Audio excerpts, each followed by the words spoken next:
Hello viewers, welcome to BSR English learning. আজকে আমি আবারও একটি নতুন ভিডিও নিয়ে উপস্থিত হয়েছি। আজকের ভিডিওতে ক্লাস 12-এর একটি শর্ট স্টোরি 3 কোশ্চেন্স নিয়ে আলোচনা করতে চলেছি। সো ভিউয়ার্স, এখনও পর্যন্ত যারা এই চ্যানেলটি সাবস্ক্রাইব করোনি তারা সাবস্ক্রাইব করে নাও এবং পরবর্তী আপডেটের জন্য পাশের বেল আইকনটিতে ক্লিক করে রাখো। সো ভিউয়ার্স, 3 কোশ্চেন্স এই শর্ট স্টোরিটি লিখেছেন লিও টলস্টয়। লিও টলস্টয়ের পুরো নাম বা সম্পূর্ণ নাম হলো লেভ নিকোলেয়েভিচ লিও টলস্টয়, যিনি 1828 সালের 9 সেপ্টেম্বর রাশিয়ার টুলা রাজ্যে জন্মগ্রহণ করেছিলেন। লিও টলস্টয় যোদ্ধা হিসাবে কর্মরত ছিলেন এবং যোদ্ধা হিসাবে কর্মরত থাকা অবস্থাতেই তিনি একটি আত্মজীবনীমূলক গল্প লিখেছিলেন যার নাম হলো চাইল্ডহুড, এবং সেটি 1852 সালে সেই সময়ের সবথেকে জনপ্রিয় সাহিত্য পত্রিকাতে তিনি জমা দিয়েছিলেন এবং সেটি প্রথম প্রকাশিত গল্পরূপে একটা কী হয়েছিল, স্বীকৃত হয়েছিল। এরপরে 19বিংশ শতাব্দীর 6-এর দশকের শুরু থেকেই লিও টলস্টয় তার বিখ্যাত উপন্যাস ওয়ার অ্যান্ড পিস নিয়ে কাজ করতে শুরু করেন এবং এই উপন্যাসটি 1869 সালে প্রকাশিত হয়েছিল। এবং এই উপন্যাসটি প্রকাশিত হওয়ার পরে পাঠক এবং সমালোচক উভয়ই কিন্তু এই গল্পটি পড়ে অভিভূত হয়ে যায়। এরপরেই লিও টলস্টয়ের উপন্যাসগুলির মধ্যে তার দ্বিতীয় অ্যানা ক্যারেনিনা, যেটি 1873 থেকে 1877-এর মধ্যেই ক্রমান্বয়ে প্রকাশ করেছিলেন।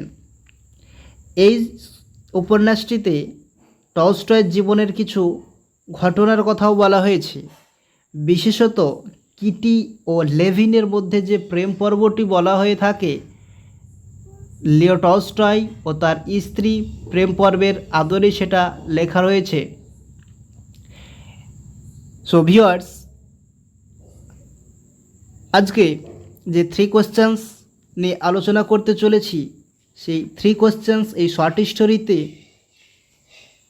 যে ছোট গল্প হিসেবে যেটা, এই ছোট গল্পটি হলো একজন জার, যিনি 3টি গুরুত্বপূর্ণ প্রশ্নের উত্তর খোঁজার চেষ্টা করেছেন। এই প্রশ্নগুলির মধ্যে প্রথম প্রশ্নটি ছিল what is the right time to do a work, অর্থাৎ কোনো কাজ করার সবথেকে উপযুক্ত সময় কোনটি। এবং সেকেন্ড কোশ্চেন বা দ্বিতীয় প্রশ্ন সেটা হলো who are the most important people to be with, অর্থাৎ কাজের জন্য সর্বাপেক্ষা গুরুত্বপূর্ণ মানুষ কারা। এবং তৃতীয় যে কোশ্চেনটি ছিল what is the most important thing to do, অর্থাৎ সব থেকে গুরুত্বপূর্ণ কাজ কোনটি। সো ভিউয়ার্স, এই যে এখানে প্রথমে আমরা দেখলাম যে জার, অর্থাৎ জার কি, জার হচ্ছে যে প্রাচীন যুগে রাশিয়ান শাসক। এই যে 3 কোশ্চেন্স গল্প বা শর্ট স্টোরি, এই শর্ট স্টোরিটিতে মূলত জার, সন্ন্যাসী এবং একজন দাড়িওয়ালা মানুষ, অর্থাৎ 3টি ক্যারেক্টার, মূল চরিত্র দেখতে পাওয়া যায়। জার এই গল্পের কেন্দ্রীয় চরিত্র, প্রাচীন যুগের রাশিয়ান শাসক, যিনি রাজপরিবারের সদস্য। তিনি সফল হতে চেয়েছিলেন এবং তার এই যে 3টি প্রশ্ন বললাম, এই 3টি কোশ্চেন তার মনে সবসময় সেই উত্তরের সন্ধান করতে চেয়েছিলেন। এবং এই কোশ্চেন 3টি প্রায় প্রতিটি সাধারণ মানুষের মনেই জাগে। এরপরে আমরা দেখতে পাবো গল্পের আরেকটি চরিত্র অন্যতম, যিনি হচ্ছেন হারমিট বা সন্ন্যাসী, যিনি জ্ঞানী এবং একটি বনের মধ্যে একটি কুটিরে বাস করেন। এবং তিনি দুর্বল কিন্তু অত্যন্ত আত্মনির্ভরশীল এবং তিনি নিজের কাজ নিজেই করতেন। ধার্মিক, সাধারণ মানুষের সঙ্গে তিনি সাক্ষাৎ করতেন। তিনি ব্যবহারের দিক থেকেও তিনি খুব ভদ্র ছিলেন এবং সহানুভূতিশীল, সাহায্যকারী ছিলেন। এবং তৃতীয় যে ক্যারেক্টারটি আমাদের এই গল্পে দেখা যাবে সেটি হলো একজন দাড়িওয়ালা মানুষ, যিনি জারের, রাশিয়ান যে জার বা ইয়ে ছিল যে শাসক, তার এককালে শত্রু। কারণ পরিবারকে ভালোবাসার জন্য তার ভাইয়ের হত্যাকারী এবং সম্পত্তির যে বাজেয়াপ্তকারী জারের প্রতি তিনি প্রতিশোধ গ্রহণে তৎপর হয়েছিলেন এবং সে জারের দেহরক্ষীদের দ্বারা গুরুতরভাবে আহত হয়েছিল। আর এই সন্ন্যাস এবং তিনি কী করেছিল, আহত হয়েছিল এবং এরপরেই তিনি জার এবং সন্ন্যাসীর শুশ্রূষায় সে আবার জীবন ফিরে পেয়েছিল এবং তার ভুল বুঝতে পারে এবং অনুতপ্ত হয়েছিল। এবং তিনি জারের কাছে প্রতিজ্ঞা করেছিলেন যে সে সারা জীবন জারের বিশ্বস্ত দাস হয়ে থাকবে। সো ভিউয়ার্স, এবার মূল টেক্সটটি শুরু করা যাক। It once occurred to a certain jar that if he always knew the right time to begin everything, if he knew who were the right people to listen to and whom to avoid, and above all, if he always knew what was the most important thing to do, he would never fail in anything he might undertake. It once occurred to a certain jar, এক জারের মনে হয়েছিল, that যে, if he always new, যদি তিনি সর্বদা জানতেন, the right time to begin everything, প্রত্যেকটা কাজ করার সঠিক সময়। অর্থাৎ একবার জারের মনে হয়েছিল যে তিনি যদি সর্বদা প্রত্যেকটি কাজ শুরু করার সঠিক সময় জানতেন, ইফ হি নিউ, যদি তিনি জানতেন, who are the right people to listen to, যদি তিনি জানতেন কাদের কথা তিনি শুনবেন, অ্যান্ড হুম টু অ্যাভয়েড, এবং কাদেরকে তিনি এড়িয়ে যাবেন, অ্যান্ড অ্যাবাভ অল, এবং সর্বোপরি, ইফ হি অলওয়েজ নিউ, যদি তিনি সর্বদা জানতেন, what was the most important thing to do, যদি তিনি সর্বদা জানতেন কোন কাজটা সব থেকে গুরুত্বপূর্ণ। He would never fail in anything he might undertake, তাহলে তিনি সেসব কাজের দায়িত্বভার নিতেন তার কোনো কিছুতেই, তাহলে তিনি যেসব কাজের দায়িত্বভার নিতেন তাহলে তার কোনো কিছুতেই তিনি ব্যর্থ হতেন না। And this thought having ওয়াকার্ড to him, এবং এই ভাবনাটা তার মনে হওয়াতে, হি হ্যাড প্রোক্লেমড, তিনি এটা ঘোষণা করেছিলেন, থ্রু আউট হিজ কিংডম, তার রাজ্য জুড়েই, দ্যাট যে, he would give a great reward to anyone who would teach him what was the right time for every action. তিনি ঘোষণা করেছিলেন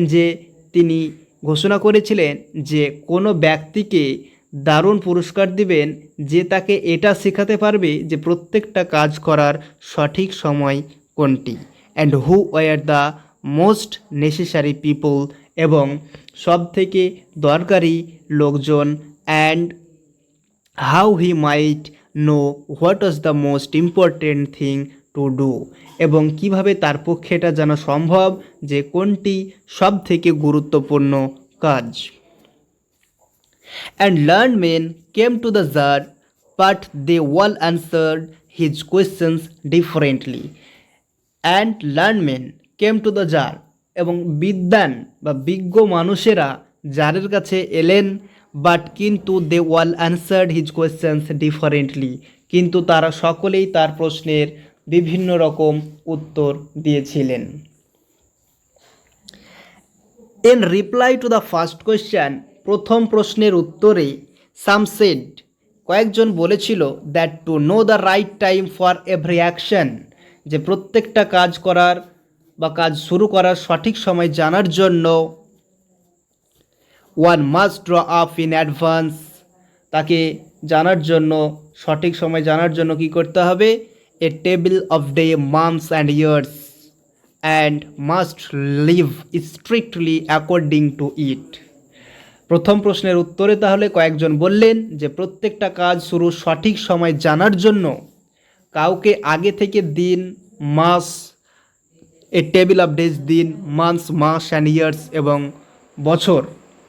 বছরের একটা অবশ্যই তাকে ছক কষে নিতে হবে এবং and must live strictly according to it, এবং সে কঠোরভাবে সেই ছক অনুযায়ী তাকে জীবনযাপন করতে হবে। Only Das said they could everything be done at its proper time. একমাত্র সেভাবেই প্রত্যেকটা কাজ যথার্থ সময়ে করা যেতে পারে। Others declared that it was impossible to decide beforehand the right time for every action. এবং অন্যরা বললেন যে ইট ওয়াজ ইম্পসিবল, এটা অসম্ভব, to decide beforehand the right time for every action, যে অন্যরা বললেন যে প্রত্যেক কাজের সঠিক সময় আগেভাগে নির্ধারণ করা অসম্ভব, বাট কিন্তু that not letting oneself be absorbed in idle first times, one should always attend to all that was going on and then do what was most needful, but that কিন্তু not letting oneself be absorbed in idle pastime, কিন্তু অলসভাবে অবসর বিনোদনে নিজেকে নিমগ্ন না হতে দিয়ে one should always attend to all that was going on, বলছে যে যা কিছু ঘটেছে সেই সব কিছুতেই তাকে মনোনিবেশ করা উচিত। অ্যান্ড দেন এবং তারপর and then do what was most needful, এবং তারপর যেটা সব থেকে জরুরি সেটা করা উচিত। আদার্স এগেন সেড, অন্যরা আবার বলল that however attentive the tsar might be to what was going on. তারপরে অন্যরা বলল যে আবার বললেন যে যা কিছু ঘটেছে তাতে যার যতই মনোযোগী হন না কেন, it was impossible for one man to decide correctly the right time for every action, এটা অসম্ভব একজন মানুষের পক্ষে প্রত্যেক কাজের সঠিক সময় নির্ভুলভাবে নির্ধারণ করা, but that he should have a council of wise men, কিন্তু তার একটা জ্ঞানী ব্যক্তিদের যদি পরিষদ থাকা উচিত। অর্থাৎ বলছে যে একজন যার যতই তার চারপাশের ঘটনা সম্পর্কে ওয়াকিবহাল হোক না কেন, কোনো এক ব্যক্তির পক্ষেই কাজের সঠিক সময় নিরূপণ করা অসম্ভব, তাই যারের উচিত জ্ঞানী বা বিজ্ঞ মানুষদের নিয়ে একটা মন্ত্রণা সভা গঠন করা, who would help him to fix the proper time for everything, এবং তারা সব কিছুর উপযুক্ত সময় নির্ধারণে যারকে সাহায্য করতে পারবেন। But then again other said, কিন্তু এরপরে আবার অন্যরা বলল there were some things which could not wait to be laid before a council, অন্যরা বললেন যে এমন কিছু ব্যাপার আছে যেগুলি পরিষদের সামনে উত্থাপিত হওয়া পর্যন্ত অপেক্ষা করতে পারে না, but about which one had at once to decide whether to undertake them or not, বরং সেগুলির ব্যাপারেই তৎক্ষণাৎ সিদ্ধান্ত নিতে হয় যে সেগুলোর দায়িত্বভার নেওয়া হবে কি না। But in order to decide that, one must know beforehand what was going to happen, কিন্তু সেই সিদ্ধান্ত নেওয়ার জন্য কাউকে অবশ্যই আগেভাগে জানতে হবে কি ঘটতে চলেছে। It is only magicians who know that, বলছে যে শুধুমাত্র জাদুকররাই তা জানতে পারবেন, অ্যান্ড দেয়ারফোর তাই in order to know the right time for every action one must consult magician, সুতরাং প্রত্যেকটা কাজের সঠিক সময় জানার জন্য তাহলে অবশ্যই জাদুকরের পরামর্শ চাইতে হবে। Equally various were the answers to the second questions, একইভাবে দ্বিতীয় প্রশ্নের উত্তরও ছিল বিভিন্ন রকম। সাম সেড, কেউ বলেছিল the people the tsar most needed were his councillors, কেউ বলেছিল যে জারের সব থেকে দরকার যাদের, তারা হলেন তার পরিষদের সদস্যরা।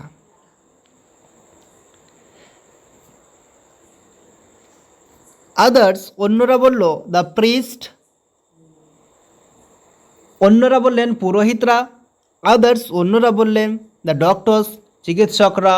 White some said the warriors were the most necessary, যখন আরও কয়েকজন বলেছিল যোদ্ধারা সব থেকে বেশি দরকারি। টু দ্য থার্ড কোয়েশ্চেন্স, তৃতীয় প্রশ্নর ক্ষেত্রেও as to what was the most important occupation, অর্থাৎ সব থেকে গুরুত্বপূর্ণ কাজটি কি, সাম রিপ্লাইড, কেউ উত্তর দিয়েছিল that the most important thing in the world was science, কেউ উত্তর দিয়েছিল যে এই পৃথিবীতে সব থেকে গুরুত্বপূর্ণ কাজ বা ব্যাপার হলো সায়েন্স, অর্থাৎ বিজ্ঞান। আদার্স সেড, অন্যরা বলেছিল ইট ওয়াজ স্কিল ইন ওয়ারফেয়ার, এবং অন্যরা আবার বলেছিলেন যে যুদ্ধের দক্ষতা।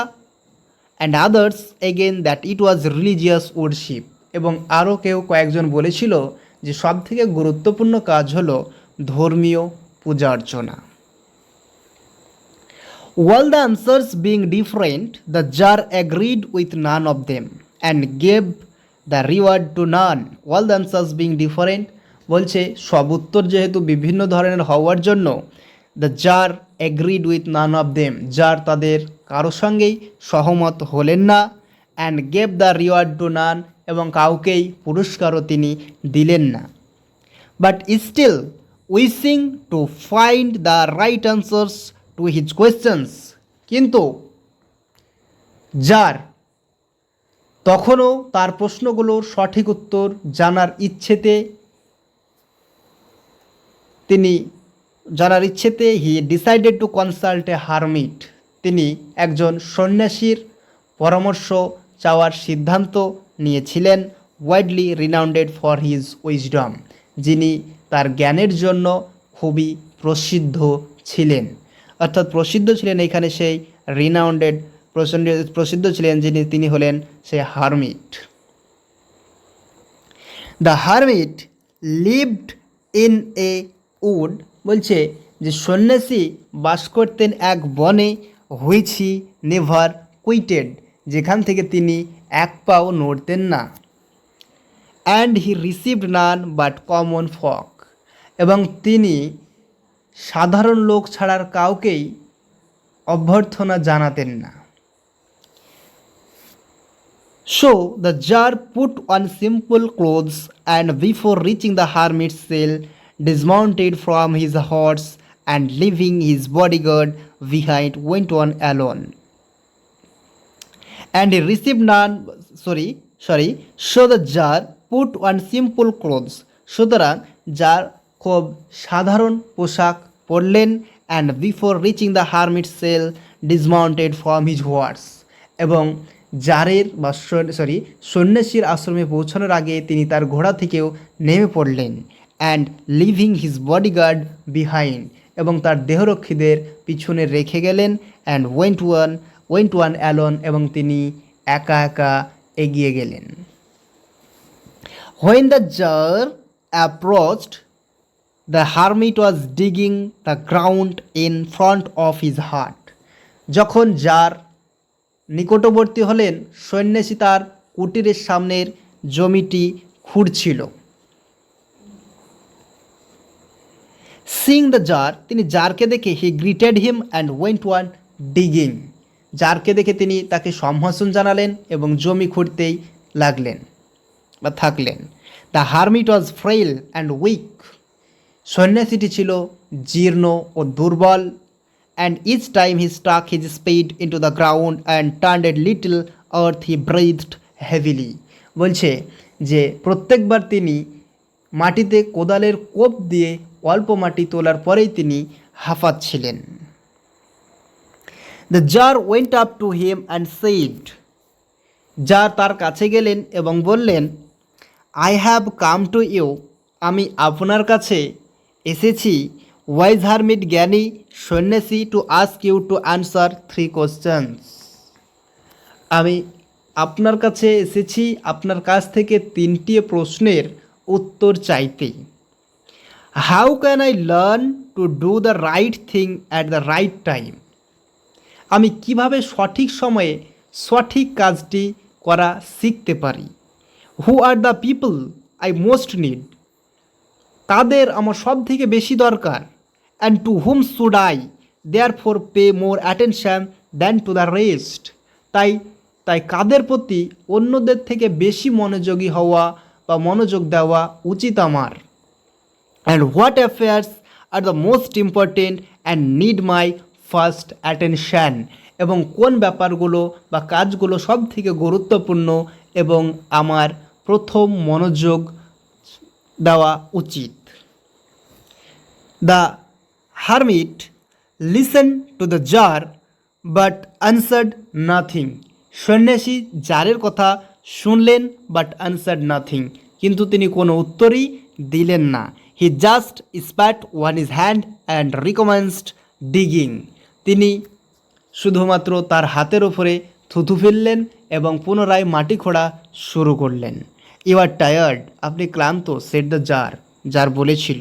Late me take the spade and work a while for you, আপনি ক্লান্ত, জার বলেছিলেন আমাকে কোদালটা নিতে দিন আর কিছুক্ষণের জন্য আপনার হয়ে কাজটি করতে দিন। সো ভিউয়ার্স, আজকের ভিডিওতে এই পর্যন্তই।